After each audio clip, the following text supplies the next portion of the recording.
დილამშვიდობის მოგესალმებით, კომერსანტის დილა ეთერში და დღეს გვაქვს ჩვენი ყოველკვირეული ტრადიციული რუბრიკა სიტიკომთან ერთად, როგორ ვიზრუნოთ სამეზობლოზე სიტიკომთან ერთად ასეთი სახელწოდებით. დღეს საინტერესო თემაზე უნდა ვისაუბროთ, უფრო კონკრეტულად კი ჩვენი დღევანდელი რუბრიკის თემა არის სიტიკომის ფრენჩაიზი დასავლეთ საქართველოში. ჩვენ სტუმრებს წარმოგიდგენთ ნათია ორახელაშვილი, კომპანია სიტიკომის აკაუნტ მენეჯერი, რომელიც უკვე ჩვენი ტრადიციული სტუმარი და თანაწამყვანიც არის, ერთგვარად შეგვიძლია ვთქვა და პატა დაიაური სიტიკომ ვესტის დამფუძნებელი მოგესალმებით და მადლობა მობრძანებისთვის პირველ რიგში.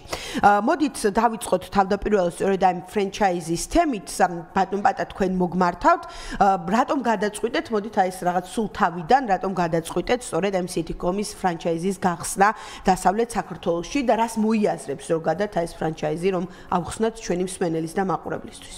გამარჯობა. პირველ რიგში მადლობა მოწვევისთვის. სიტიკომის არსი იდეა 2017-ში თბილისში გაჩნდა. ჩვენ შევიტყვეთ ამის შესახებ 2019-ში და იდეა ძალიან მოგვეწონა, იმიტომ რომ სამეზობლოს ფაქტიურად ყველგან არ აქვს მნიშვნელობა სათხართ, სჭირდება ორგანიზება. და თვითორგანიზება ძალიან დიდი პრობლემაა. ისინი, ვინც მრავალბინიან კომპლექსებში ცხოვრობენ, მათთვის ეს პრობლემა ყველასთვის ცნობილია, რომ სამეზობლოს არ აქვს საკმარისი სახსრები, არ აქვს შესაძლებლობა, რომ თვითორგანიზება მოახდინოს და ეს კარდაკარ დადიოდნენ ადამიანები, აგროვებდნენ თანხებს, ხო? ან რაღაც ჩავყუთში ხდებოდა ამ თანხების აკუმულირება, რომელიც გაურკვეველი მიმართულებით მიდიოდა ხოლმე შემდეგ. დასავლეთ საქართველოში იგივე პრობლემებია, არ აქვს მნიშვნელობა ბათუმში, ქუთაისში, ზუგდიდში, სადაც არ უნდა იყოთ. ზუსტად ანალოგიური პრობლემებია, უბრალოდ ჩვენ შევეჯახეთ უფრო სხვა რაღაც გამოწვევებს, ამაზე შემდეგ მოგვიანებით გეტყვით, მაგრამ იდეა გაჩნდა, გავიცანით დამფუძნებლები სიტიკომის ის გუნდი, ნახეთ მათი ვიჟენი, ესე რომ ვთქვათ, საით მიდის ეს ყველაფერი, ეხლა არის სიტიკომი, ეხლა არის პლატფორმა, მაგრამ მიდის იქითკენ, რომ გახდეს ეკოსისტემა. და ეს ძალიან მნიშვნელოვანია, რომ გქონდეს ციფრული ეკოსისტემა და არის აბსოლუტურად უნიკალური პროდუქტი. მე არსად არც ერთ ქვეყანაში ესეთი ტიპის ან მაგვარი პროდუქტი არც მინახავს.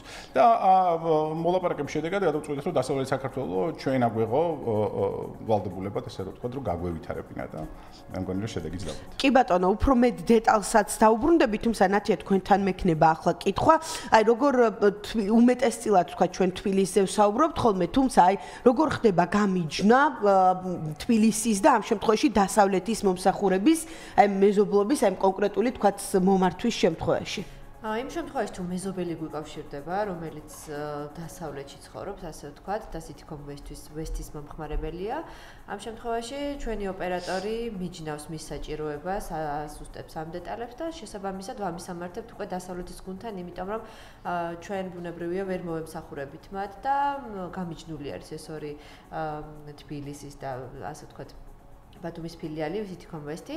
შესაბამისად ვამისამართებთ მათთან და საჭიროებას მე უკვე ეხმარებიან ამ ნაწილში შესაბამისი განყოფილება. კი ბატონო, აი მოდით სწორედ აი ამ მომსახურების ნაწილზეც ვისაუბროთ, რას გულისხმობს, ან არის თუ არა განსხვავება სიტიკომისა და სიტიკომ ვესტის მომსახურებებს შორის და როგორ გიკავშირდებიან, აი ერთი ვახსენეთ, რომ თქვათ თუ დალეკავენ, ასე ვთქვათ, მთავარ ოფისში, შემდეგ მისამართება ხდება თქვენთან. თუმცა აი ადგილობრივად როგორ ხდება კომუნიკაცია სამეზობლოებთან და ადამიანებთან.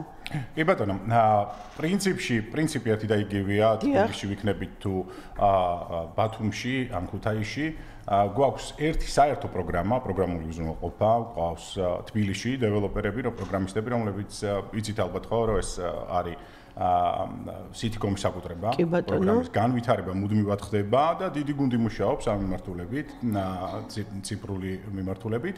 რაც შეეხება დაკავშირებას, ჩვენ პრინციპში კარდაკარ მივდივართ, ჩვენი გაყიდვების აგენტები კარდაკარ მიდიან ბათუმში, ქუთაისში, ქობულეთში, ნებისმიერ ქალაქში, დასავლეთ საქართველოს ჯერჯერობით არ ვარ ზუგდიდში, მაგრამ ალბათ იქაც შევალთ. ყველგან სადაც მრავალბინიანია პრინციპში, ან ნებისმიერ ადგილას, სადაც ჩვენ გვყავს ესეთი კონდომინიუმები, როგორც ტაუნჰაუსები, მაგრამ რომლებიც ასევე აგროვებენ და იყენებენ ჩვენს პლატფორმას თანხის შესაგროვებლად. გვყავს ასევე დინამოს, ბათუმის დინამო ჯუნიორები, სადაც 1400 ბავშვია თუ 1300 ბავშვი თუ არ ვწდები, რომლებიც ასევე იყენებენ ჩვენს პლატფორმას მხოლოდ თანხის შეგროვების მიზნით. ანუ ჩვენ ვართ პრინციპში თვითმმართველობის და არამხოლოდ თვითმმართველობის პლატფორმა, ასევე ვაძლევთ საშუალებას, რომ თვითორგანიზება მოახდინოს ნებისმიერმა ორგანიზაციამ, მრავალბინიანმა კომპლექსმა, ცხადია აქცენტებით მრავალბინიანი ბინათ მესაკუთრეთა ამხანაგობების.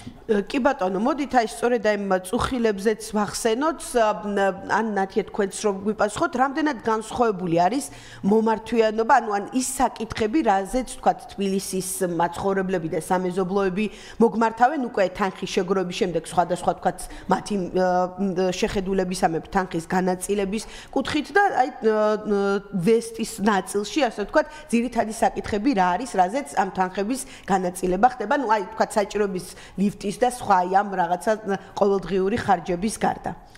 ხო, რეალურად მომართვიანობა საკითხთან დაკავშირებით ერთი და იგივეა, იმიტომ რომ საქმეს ორივე სიტიკომ თბილისის და ასე თქვა ვესტიც ერთს ვაწარმოებთ თანხის შეგროვების მექანიზმს, ამ თანხის გამჭირვალეობას, მართვას და კორპუსის მენეჯმენტში დახმარებას სიტიკომის მიერ. შესაბამისად, ну საკითხები ის, რომ უნდა ჩვენი სისტემით სარგებლობა, შემდეგ ამ თანხების გამჭირვალეობა და ამ შემდეგ ზუსტად ერთი და იგივე არის მომართვიანობა ჩვენი მხრით, ჩვენ მხარეს. კი ბატონო, აი თქვენს რომ გითხრათ ის ძირითადი საკითხები რისთვის ანაწილებენ შემდეგ აი ამ შეგროვებულ თანხებს. იმიტომ რომ აი თბილისი ჩვენ ნახეთ რომ გარდა აი რაღაც მოწესრიგების საკითხებისა შემდგომი ეტაპები იყო რომ მეტი კომფორტი შეექმნათ ხომ სამეზობლოებში და იქ შეკრებები და უფრო თქვათ აი სხვა ეტაპზეც გადადის ნელ-ნელა ეს პროცესი. რა ხდება დასავლეთში ამ კუთხით? დასავლეთში სამწუხაროდ ჩვენ შევიძახეთ ცოტა უფრო განსხვავებულ რეალობას, ვიდრე თბილისშია. ძალიან ბევრი ჩაუბარებელი კორპუსია. დეველოპერები ბევრს წოდავენ სამწუხაროდ და დარღვევის გამო ვერ ხერხდება ამ კორპუსების ჩაბარება. შემდეგ გვიწევს აი ამ პრობლემებთან, პრინციპში სამეზობლოებთან ერთად გამკლავება. სამეზობლოები თანხებს აგროვებენ, ხარჯავენ ძირითადად, რა თქმა უნდა, ლიფტის მომსახურება, ელექტროენერგია, მაგრამ დასავლეთ საქართველოში ძალიან დიდია წილი ხარჯვის ლიფტის შეკეთების და ეს ხდება ხშირად სხვადასხვა ახალ კორპუსებშიც კი.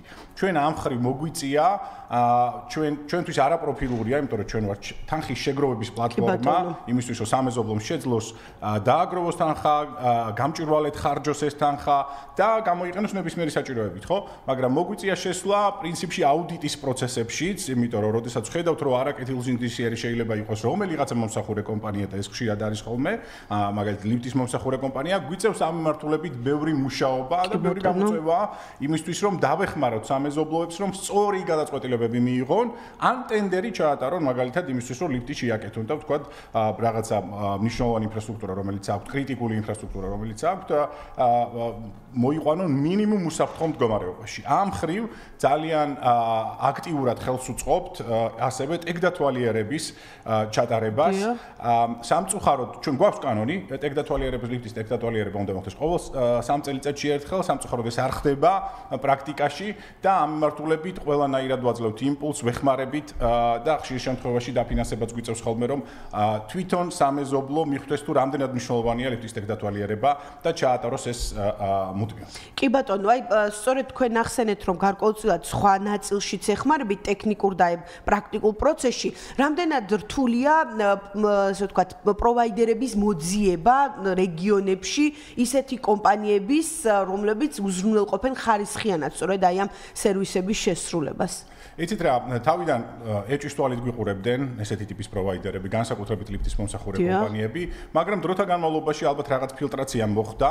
ჩვენ მაქსიმალურად ვეხმარებით მათ, რომ მათაც ჰქონდეთ კომფორტი. ეს არ არის მხოლოდ სამეზობლოსთვის კომფორტი, ხო, იმიტომ რომ ისინი მანამდე რაღაც ხურდებს აგროვებდნენ, რაღაც არქაულად ახდენდნენ აი ამ ბიზნესის წარმოებას, ხო და ჭრილოვანი ეკონომიკის ნაწილი იყვნენ.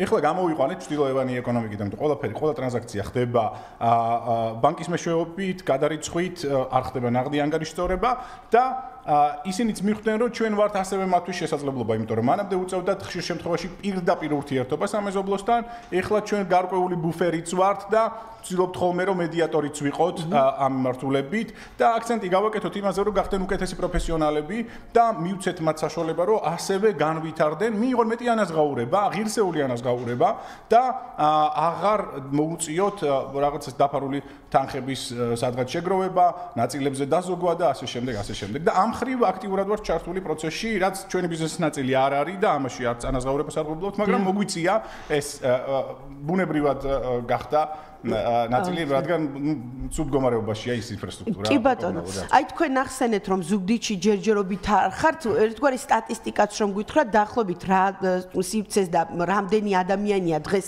Citycom West-ში, რამდენი სამეზობლო გაერთიანებული და ახსენეთ ახალი კორპუსებიც და ძველი კორპუსებიც, აი რამდენად რთულია ძველ კორპუსებში, ნუ ახალ კორპუსებში რაღაც ბუნებრივი პროცესი მგონია მაინც რომ ყველა სურს რომ მოწესრიგებული იყოს სისტემა, აი ძველ კორპუსებში ალბათ კიდევ გადაწყობაა საჭირო იმისთვის რომ გები ლიფტების და სხვა სისტემები მოწესრიგდეს, ხო? აი ძირითადად რა ტიპის კორპუსები გაქვთ და მშენებლობა რამდენად აქტიური, ანუ რამდენად არის სივრცე რომ კიდევ გაიზარდოს თქვენი სამეზობლოს რაოდენობა, ასე ვთქვათ, Citycom West-ის. პრინციპში ზრდის შესახებ გეტყვით, რომ ზრდა კიდევ მნიშვნელოვნად შეგვიძლია, ეხლა ვემსახურებით 50,000-ზე მეტ მომხმარებელს დასავლეთ საქართველოში, ანუ საკმაოდ დიდია და ყოველწლიურად სწრაფად ვიზრდებით. ვცდილობთ რომ ხარისხით შევინარჩუნოთ ამ მიმართულებით, ზრდის მიმართულებით. არის ძალიან ბევრი ინოვაცია, რომელიც ეხლა აი თებერვალში, მარტში, პრინციპში აი ამ წლის პირველი ნახევრის განმავლობაში ძალიან ბევრი სიახლე ელოდება ჩვენს მომხმარებელს თბილისში, იქნება თუ ბათუმში თუ ქუთაისში, ეს იქნება განახლებული აპლიკაცია, უკეთესი ეკოსისტემა და ამაზე ალბათ ცალკე გადაცემა იქნება საჭირო, იმიტომ რომ ძალიან მნიშვნელოვანი ციფრული ცვლილებები ხდება, რაც ასევე უნიკალურია, როგორც უკვე გითხარით, მთელი მსოფლიოს მასშტაბით. რაც შეეხება თვითონ ზრდის პოტენციალს, ჩვენ თვლით, რომ ყველგან აბსოლუტურად არ აქვს მნიშვნელობა. წარმოიდგინეთ, ეხლა ჩვენ ხშირად გვაიგივებენ ხოლმე ლიფტის მომსახურე კომპანიასთან, რომელიც არ ვართ, რადგან ჩვენი აპარატები აყენია ლიფტებში და ეს არის მხოლოდ ზემოქმედების მექანიზმი იმისთვის, რომ როდესაც სამეზობლოსთვის სამეზობელი თანხას არ გადაიხდის, მას კონდეს გარკვეული დისკომფორტი მგზავრობის კუთხით და ლიფტის გამოყენების კუთხით, ხო? ეს არის მხოლოდ და მხოლოდ შეგროვების მექანიზმი, მაგრამ გვაქვს ისეთი მისამართები, სადაც ძალიან კარგი ორგანიზება აქვთ სამეზობლოს და ეს აპარატი საერთოდ არ ჭირდებათ. აი ესეთი გამონაკლისიც არის. თვლით, რომ პოტენციალი ძალიან დიდია, ვაკეთებთ კარგ საქმეს და ამ ინფრასტრუქტურას მიხედვა ჭირდება და იცით რა, ძველსა და ახალ კორპუსებს შორის სხვაობა ის არის, რომ ძველ კორპუსებზე არსებობს მუნიციპალური პროგრამები. მუნიციპალური პროგრამები გულისხმობს მათ რემონტს, შეკეთებას და ასე შემდეგ და გარკვეულწილად მიხედვა ხდება. ახალი კორპუსების მიმართულებით ეს მხოლოდ და მხოლოდ სამეზობლოს ვალდებულებაა და ამ მიმართულებით როგორც გითხარით სამწუხაროდ არის ხოლმე შემთხვევები, როდესაც სოდავენ დეველოპერები ტოვებენ არასახარბიელო მდგომარეობაში ინფრასტრუქტურას და შემდეგ უკვე სამეზობლოს პრობლემა ხდება ეს.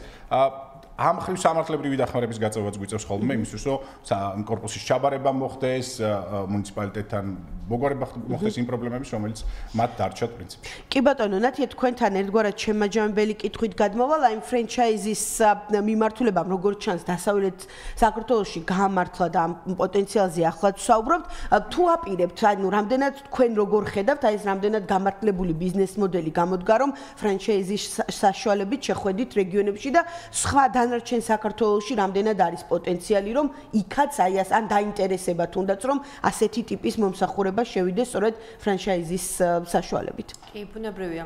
თითქმის ყველა ქალაქიდან გვიკავშირდებიან, სადაც არ არის დღის მდგომარეობით Citycom-ი და გვიფიქსირებენ საკითხს, რომ სურთ ჩვენი სისტემის სარგებლობა და ბუნებრივია ჩვენც ვაპირებთ გაფართოებას, რომ მთლიანი საქართველოს ფარგლებს მოვემსახუროთ ამ ნაწილში. ბათუმმა Citycom West-მა ასე ვთქვათ, ბუნებრივია გაამართლა, იმიტომ რომ ბათუმიდან ძალიან დიდი დაფიქსირება იყო სულ თავიდან დაწყების პერიოდში, რომ სურდა ჩვენი სისტემა, თანხის შეგროვება და სჭირდებოდათ ეს პლატფორმა. შესაბამისად, ჩვენი გეგმების და მიზანიც ეს არის, რომ პირველ რიგში ჯერ მთლიანი საქართველო მოვიცოთ და შემდეგ უკვე სხვა გეგმებს მივყვეთ ეტაპობრივად. უფრო მასშტაბურს, ხო? კი ბატონო, დიდი მადლობა, წარმატებებს გისურვებთ. როგორც ყოველთვის ძალიან საინტერესო იყო ეს Citycom-ის თემა, სამეზობლოების განვითარების და მოწესრიგების საკითხი. დღეს უფრო კონკრეტულად ჩვენ ვისაუბრეთ Citycom-ის ფრენჩაიზზე დასავლეთ საქართველოში და ჩვენი სტუმრები გახდნენ ნათია ორახელაშვილი, კომპანია Citycom-ის აკაუნტ მენეჯერი და პატა დაიაური Citycom West-ის დამფუძნებელი. მადლობა მობრძანებისთვის. ჩვენ რუბრიკის ფარგლებში ერთი კვირით გემშვიდობებით. ნახვამდის.